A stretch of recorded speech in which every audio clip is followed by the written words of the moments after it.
So I think we've heard a lot of great things today.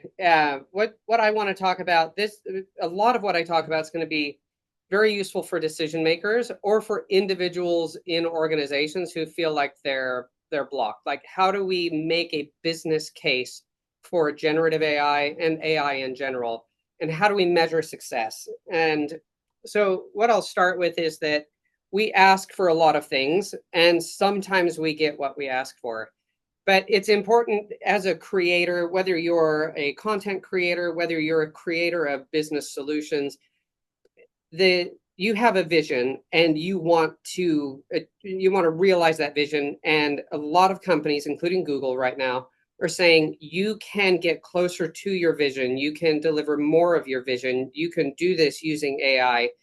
And there's a question of, how do I get to a quality end product? And that's determined by the resources that you put into that. Some of those are human resources, some of those are AI resources. It's the quality of the end product is also determined by the completeness of the vision and your ability to articulate it. And just so you know, all of the images in my presentation were created using Google's Imagen technology. I think some people say Imagine technology, so it's our image generation. And this particular image is to point out that on the left is the vision that most people think they have. Like, this is what I'm going for. And on the right is what they think they're getting out of. And by the way, before it was AI, it was automation, it was software, it was spreadsheets, it was whatever. And the point is that over time, we get closer and closer to achieving our vision. But I think that a lot of companies today are looking at AI and saying, because it's not perfect, it's not ready for my business. And so the first question is, what metrics are we using to decide if a process or output delivers business value? And so when I say what metrics to use, there are things we measure, and some of them are objective. Some of them are things that you can attach a number to. Some of them are subjective, and the subjective measures and metrics that we use are often the trickiest to merge into a decision-making process. So how do people feel about the output from AI? How do people experience AI, both customers and internal and so on? But right now, a lot of companies have this scale, and they're putting AI on one side and humans on the other. And unfortunately, they're not rewriting in their mind the metrics that they're using to evaluate these technologies, because generative AI and AI in general is not a direct one-to-one replacement for humans. So we need to rethink how we capture business metrics. And to do that, I think it's helpful to look at how some other businesses measure success. In the pharmaceutical industry, for example, the median gross profit margin is 76%. That's astounding. That is so much money. And even after factoring in taxes and everything else, you're still looking at a margin of 30%. Now, what's interesting is if you look at the production process for physical hard drugs, so non-liquid, it's estimated that for every kilogram of a usable drug, there are 100 kilograms of waste produced. And for liquid, it's 25 to 43 kilograms of waste per kilogram of liquid drug produced.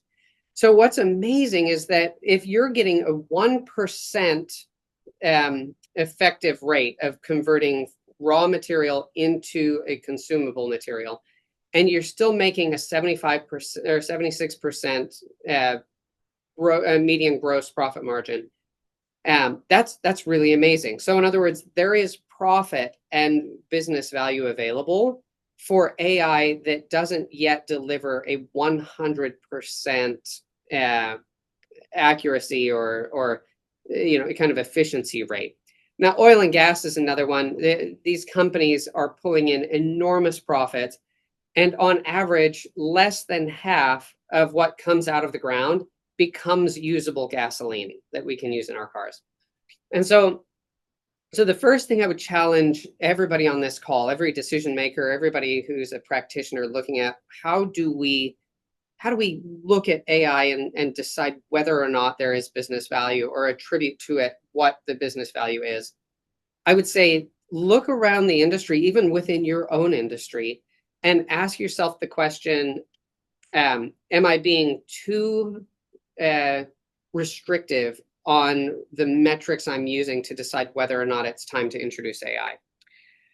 So, how are the metrics applied based on the worker?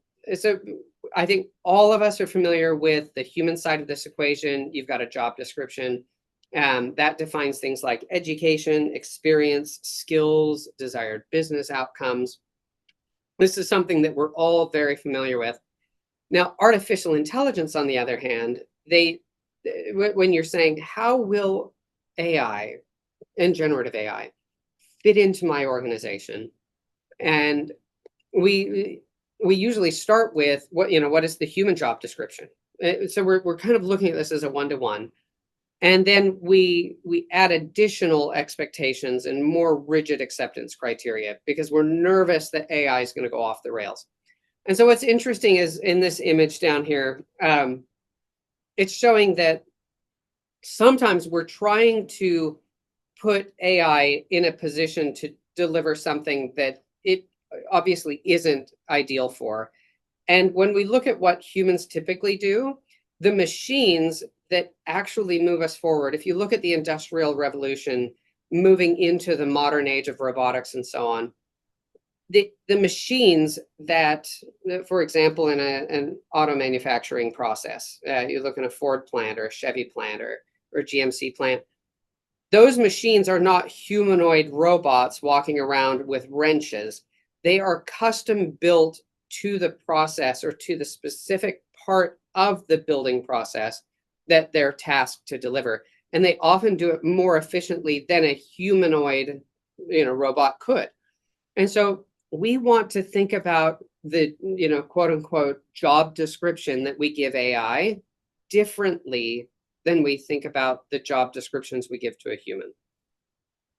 So, how accurate are humans? This is another kind of point that a lot of people say, well, AI just isn't accurate. AI, and we talk about, for example, how accurate is AI at interpreting spoken word? How accurate is AI in translating from one language to another? Well, if you look at, and by the way, this is just an anecdote on why I looked up some of these. In college statistics, I remember getting in there, and one of the first questions that the professor asked was, if you are diagnosed with cancer, what is the probability that you have cancer? And it was such an eye-opening moment to me to realize how much subjective input there is from even medical professionals, from doctors, in what they do. So, in other words, this idea that we trust doctors, we trust the medical institution that has been built up in our society, even though there are estimates that as much as 5% of all diagnoses are incorrect. So that means that 12 million US adults every year are misdiagnosed by our medical industry.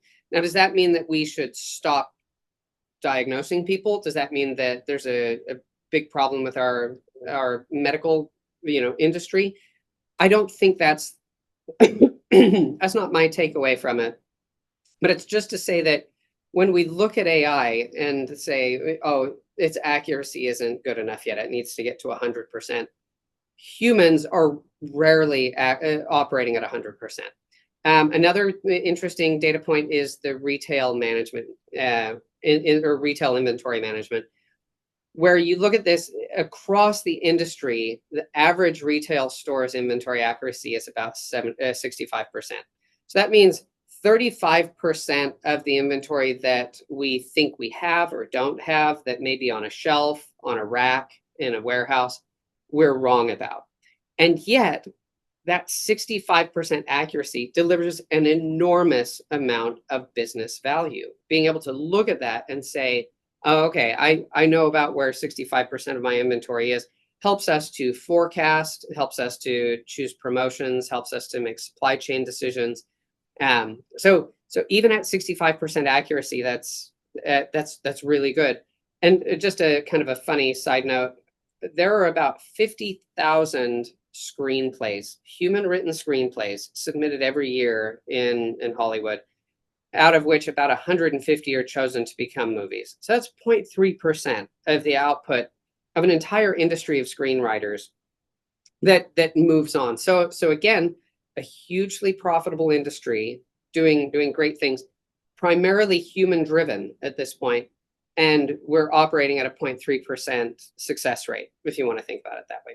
So the idea that we are waiting for AI to be as accurate as humans before we start adopting it or looking for business value, it's kind of a mistaken idea, because we as humans are not yet at the level that we are expecting AI to reach.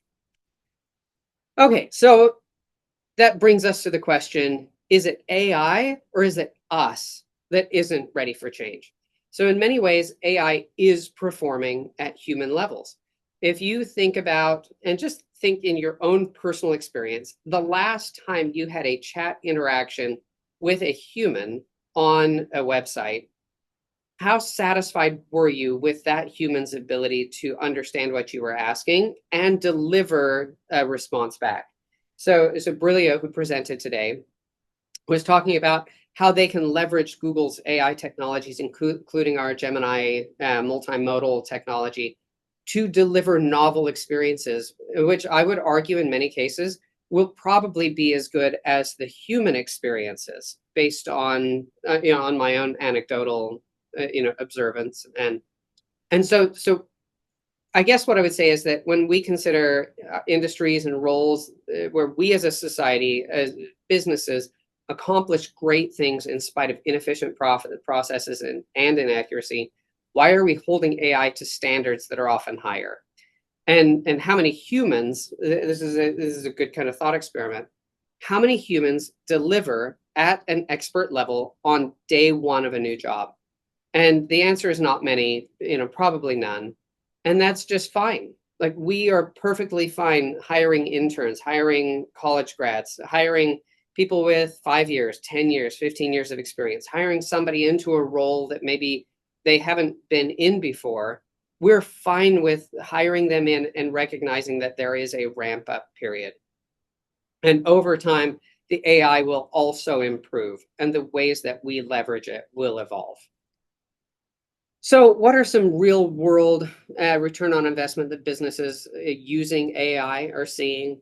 There's a report that we published. So go ahead and pull out your camera if you want to snap a picture here. Grab this QR code, and you can get the entire report. I'm only going to show a couple of slides from the report.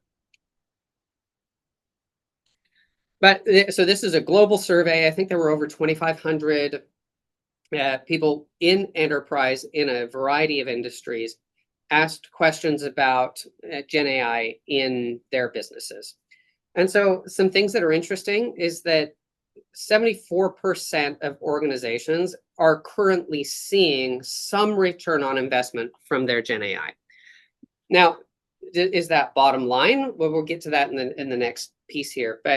But the fact is, if you're in the 74% that is already exploring and figuring out, how do I use generative AI and getting some benefit from it, fantastic, keep going. And if you're in that 26%, that Marco, I think, was talking to earlier, you're going to be one of the later adopters. There's no better time to jump in than right now. And I'll give you some examples here. But 86% of organizations that are using Gen AI in production are seeing revenue growth estimated at 6%. So this means that this is bottom line increase in revenue as a result of adopting generative AI. And accelerated time to value is huge. And I'll talk a little bit more about this later. And I've kind of hinted at it already, that when we're looking at where AI fits, what is AI's job description? It's not necessarily, it shouldn't be, in my opinion, a one-to-one. Like, here's a job and I want to replace it with AI. And these companies that are saying, an 84% of organizations are getting better throughput. They're accomplishing more with generative AI. It's because they're finding the right places to implement and use it. So what's the average time to market? I think it's all over the board, but what people reported for this survey is that the overwhelming majority are delivering solutions to production using Gen AI or Gen AI related solutions to production in 1 to 6 months. With the biggest chunk saying it takes us 3 to 6 months to get something into production. So the business benefits of Gen AI, productivity is huge. Growth is really important. Now, productivity, even though that's a smaller number, 45% of organizations that report improved productivity indicate that employee productivity has at least doubled as a result of Gen AI.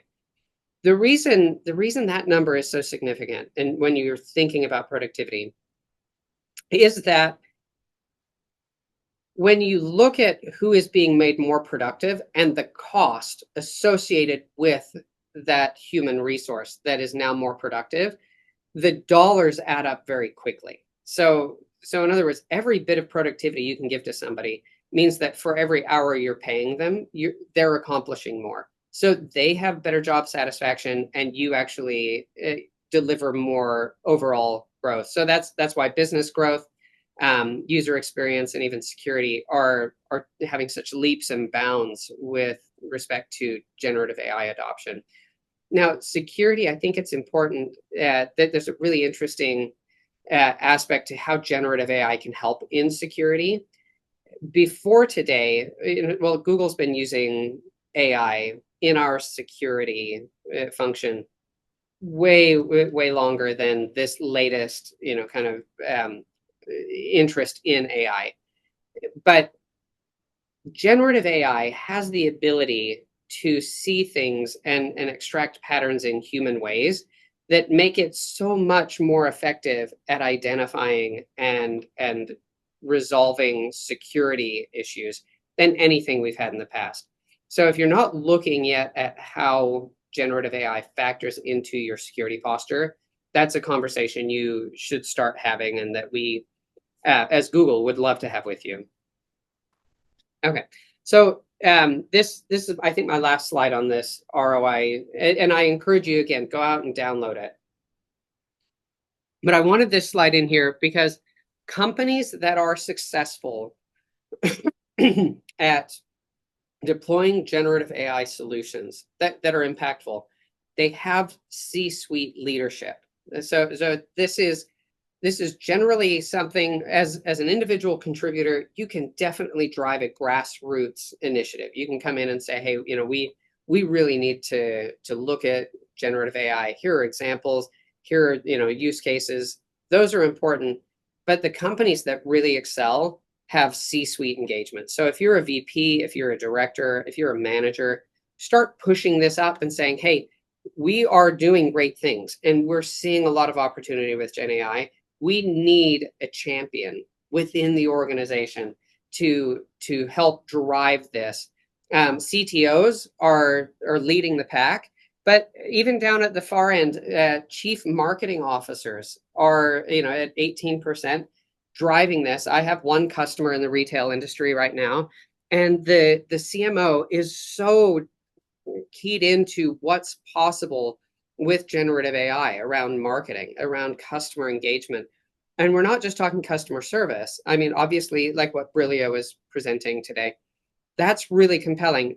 But what they're seeing is generative AI can help us expand our reach. And if I have a few minutes at the end of my presentation, I'll show you guys an example of this. But get C-suite, like, plan demos for the C-suite, get them excited about it, and help sell them on the value that's there, and encourage them, invite them, ask them to be your champions and to drive it, so that there's a broader organizational kind of platform to drive this adoption of new Gen AI solutions. Okay, so what is your AI focus? Here are just a small list of some of the things that I see my customers going for. Productivity is a big one. I already talked about that a little bit. Growth is huge. Every company wants to grow, and they're finding opportunities or ways in which generative AI can help to drive and deliver that growth. Now, expansion, reach, and volume is a great way of thinking about Gen AI. So in other words, rather than replacing humans, how do you expand the reach? How do you allow humans in role to deliver more volume? How do you fill gaps or provide more coverage within an organization where maybe you've had a hard time hiring, or you have not, maybe you don't have budget for hiring, so gaps in coverage. Toil reduction is a big one because you get increased throughput and you get better job satisfaction for the people that you've reduced their toil. Customer satisfaction, marketing, security, project management. Really, I mean, whatever you guys dream up. The moon is is the target. You guys can shoot for anything you want. And the right way to do it, in my opinion, is to not look at replacing existing jobs, but to look at how you can attack specific parts of the processes that you're interested in augmenting with generative AI. Okay, so where do you start? Where will AI deliver the most business impact for you? One thing I would say is that rather than spend too much time kind of analyzing this, the biggest risk is not starting with something. So a couple of links. These are great places for a quick start. Notebook LM. If you haven't seen this, I would say stop whatever you're doing. Like as soon as you finish this call, go out to notebooklm.google.com. And it is one of the most amazing tools. I can't think of an industry or a job role that couldn't benefit from Notebook LM. So that's an easy kind of first step. As far as a zero cost, easy way to get into developing against our generative AI models, ai.google.dev is a great place to start. And then for enterprises, whether you have a current relationship with Google Cloud or not, there is a lot of enterprise security functionality and so on that draws some of what you see in Notebook LM and ai.google.dev into an enterprise space where you have assurances, guarantees, and so on to be able to build a process that your enterprise can rely on. So anyway, that's what I've got. And like I said, if there were questions or a few more minutes, I do have some examples I could go into, but I'll turn it back over to you, Ron.